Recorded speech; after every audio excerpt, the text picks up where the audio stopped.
which in the 2 projects we have right now is the south side of Chicago and in Gaza and the West Bank in the Palestinian refugee camps. So these are kids that are understandably very angry, very frightened, and feel very trapped in the circumstance that they're in. And so what we do is we come in and we educate them about what I call the superpower of the mind, which is that when you learn about thought and you learn about your potential to see your experience from a whole different understanding of the mind, and these kids, they pick it up so quick. It's crazy. They realize that so many of the things that are keeping them angry are not what they thought they were. They're not these things outside of them.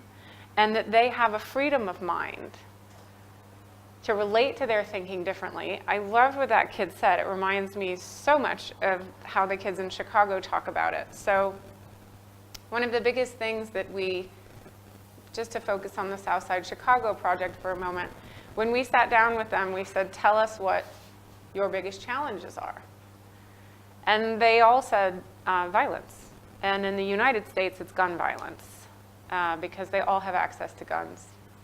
That's a long story, I won't get into it. And there's a huge debate in the United States around accessibility to guns and gun laws.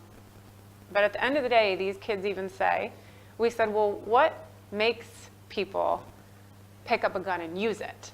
Given that we're just gonna go with the understanding that currently they are everywhere in the south side of Chicago. So I'm hoping there are people that are going to change that, and I think that's really important. But given that they are already in all of our hands, in all of their hands, what makes one kid pick up and go use a gun and another one not?